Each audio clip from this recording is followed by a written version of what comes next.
Sir, నా పేరు వెంకటరాముడు. నేను కృష్ణాపురం మాజీ సర్పంచ్ వెంకటరాముడు. అది వచ్చేసి వెల్దుర్తి మండలం, కృష్ణాపురం గ్రామం, కర్నూలు జిల్లా. సార్, నాకు ఒక చిన్న మనవి సార్. నేను ప్రజాప్రతినిధులకు, అధికారులకు మన శిరస్సు నుంచి నమస్కారం చేస్తున్నాం సార్. ముఖ్యంగా ఏంటంటే, మా గ్రామంలో కృష్ణాపురంలో గత సంవత్సరం నుండి కొన్ని ఎస్సీ కుటుంబాలకు ఉపాధి పని కల్పించట్లేదు సార్. గత సంవత్సరం నుంచి కూడా మేము మండలంలో వెల్దుర్తి మండలంలో ఏపీఓ గారిని కలిసినప్పటికీ పని కల్పిస్తామంటున్నారు, కానీ అట్లే కాలయాపన చేస్తున్నారు. మరి అది ఎందుమూలమునైతే మాకైతే అర్థం కాదు సార్. పనులు లేక చాలామంది వలసలు కూడా పోతున్నారు.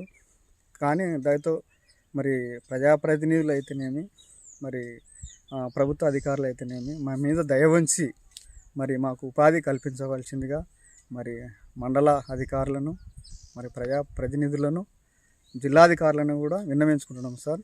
నేను ఒక మాజీ సర్పంచ్గా నా తపనంతా ఏంటంటే సార్, ప్రభుత్వము ప్రవేశపెట్టినటువంటి మరి ఈ యొక్క ఉపాధి పనిని కూడా మరి అందరికి కూడా సకాలంలో కల్పించాలనేది నా యొక్క మనవి సార్. దయతో నా మీద దయ ఉంచి మా ఎస్సీ కొన్ని కుటుంబాలు ఉన్నాయి, ఆ కుటుంబాలకు పని కల్పించవలసిందిగా శిరస్సు నుంచి నమస్కారం చేస్తున్నాం సార్. ఎన్ని నెలల నుంచి మీకు పనులు కనిపించడం లేదు సార్? దాదాపు ఒక సంవత్సరం అవుతుంది సార్. ఏపీఓ సార్ని కూడా అడుగుతున్నాం. మీరు ఎవరిని పోయి అడిగారు మాకు పనులు కల్పించండి? మండలంలో మండల ఆఫీసర్ని అడిగినాం సార్.